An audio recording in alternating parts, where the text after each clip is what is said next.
ഒരു പ്രണയകഥ. അവൾക്ക് ഒരുങ്ങിയിട്ടും മതിയായില്ല. ഈ പൊട്ടു മതിയില്ലേ? ഇത് ചെറുതായിപ്പോയോ? ഈ വളകൾ ഈ ഡ്രസ്സിന് മാച്ചല്ലേ? അവൾ കണ്ണാടിയിൽ വീണ്ടും നോക്കിക്കൊണ്ടിരുന്നു. ഇന്നലെ വാങ്ങിച്ച മുല്ലപ്പൂ തലയിൽ ചൂടി അവൾ വീണ്ടും കണ്ണാടിയിൽ നോക്കി ഒന്ന് പുഞ്ചിരിച്ചു. മതി, ഇത്രയും മതി, സുന്ദരി തന്നെ. താഴേക്കിറങ്ങി അവൾ അമ്മയോട് വിളിച്ചു പറഞ്ഞു, അമ്മ ഞാൻ ഇപ്പോൾ വരാട്ടോ. നീ ഇത്ര രാവിലെ ഇത് എങ്ങോട്ടാ പാറു? എനിക്ക് ഈ അടുക്കളക്കാരെ എന്നെ ഒന്ന് സഹായിച്ചൂടെ?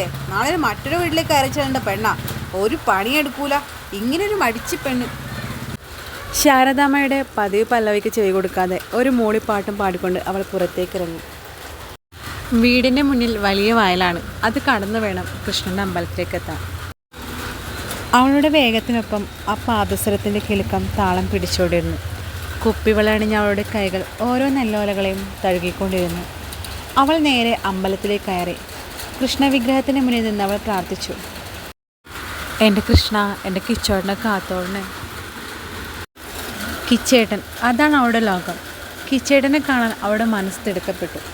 നാലുപുരേക്കൽ മാധവൻ നായരുടെയും ശാരദാമ്മയുടെയും ഏക മകൾ പാർവതി എന്ന പാറു പ്രൈവറ്റ് കോളേജിൽ ഡിഗ്രി ഫസ്റ്റ് ഇയർ വിദ്യാർത്ഥിനിയാണ്. അവളുടെ അമ്മാവനായ മേലെപ്പറമ്പിൽ കൃഷ്ണനായരുടെയും ദേവകി അമ്മയുടെയും 2 ആൺമക്കളിൽ ഇളയവനായ യദുകൃഷ്ണ എന്ന അവളുടെ കിച്ചേട്ടൻ ബാംഗ്ലൂരിൽ പ്രൈവറ്റ് കമ്പനിയിൽ ജോലി ചെയ്യുന്നു. ഓർമ്മ വെച്ച നാൾ മുതൽ അവളുടെ എല്ലാമാണ് കിച്ചേട്ടൻ. അവൾ വായിക്കുന്ന നോവലിലെ നായകനും നായികയും അവരാണ്. അവൾ ഉണരുന്നതും ഉറങ്ങുന്നതും കിച്ചേട്ടൻ ഓർത്തുകൊണ്ടാണ്.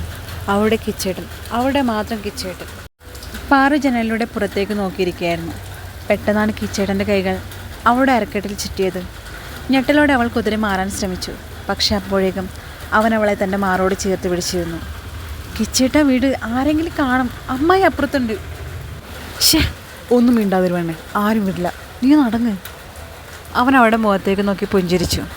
ഞാൻ ശരിക്കും കാണട്ടെ, ഒരാഴ്ചയായില്ല എൻ്റെ പെണ്ണിങ്ങനെ അടുത്ത് കണ്ടിട്ട്. അവൻ്റെ വശ്യമായ നോട്ടം താങ്ങാനാവാതെ അവളുടെ കണ്ണുകൾ താഴ്ന്നു പോയി.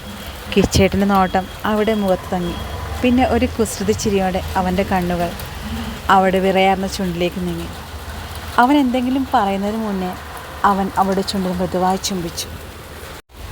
അവൻ ആ ചുണ്ടുകളുടെ മധുരം നുണയുമ്പോൾ അവൾക്ക് അവനോടുള്ള പ്രണയം വീണ്ടും കത്തിപ്പടർന്നു. പാറു, പാറു, എടി പാറു, നീ എന്താടി പകൽക്കിനാ കാണുവാണോ? ലീലേച്ചിയുടെ ഉറക്കെയുള്ള ശബ്ദം അവളെ ഓർമ്മകളിൽ നിന്നുണർത്തി. ലീലേച്ചി എന്തേലും പറഞ്ഞോ? അവൾ തെല്ലിച്ചമ്മലോടെ ചോദിച്ചു. ഒന്നുമില്ലപ്പാ, പെണ്ണിന് ഇച്ചിരി സ്വപ്നം കാണൽ കൂടുതലായിപ്പം. നടക്കട്ടെ. ലീലേച്ചി അവളെ കളിയാക്കി ചിരിച്ചു. ഒന്ന് പോ ലീലേച്ചി, കളിയാക്കാതെ, അവൾ പരിഭവം നടിച്ചു. ലീലേച്ചി, നമുക്ക് പിന്നെ കാണാം കേട്ടോ. ലീലേച്ചിയുടെ യാത്ര പറഞ്ഞ് അവൾ മേലെപ്പറമ്പ് ലക്ഷ്യമാക്കി നടന്നു തൻ്റെ പ്രാണനെ കാണാൻ. ചാനൽ ഇഷ്ടപ്പെടുന്ന സപ്പോർട്ട് ചെയ്യണേ ഫ്രണ്ട്സ്. Thank you.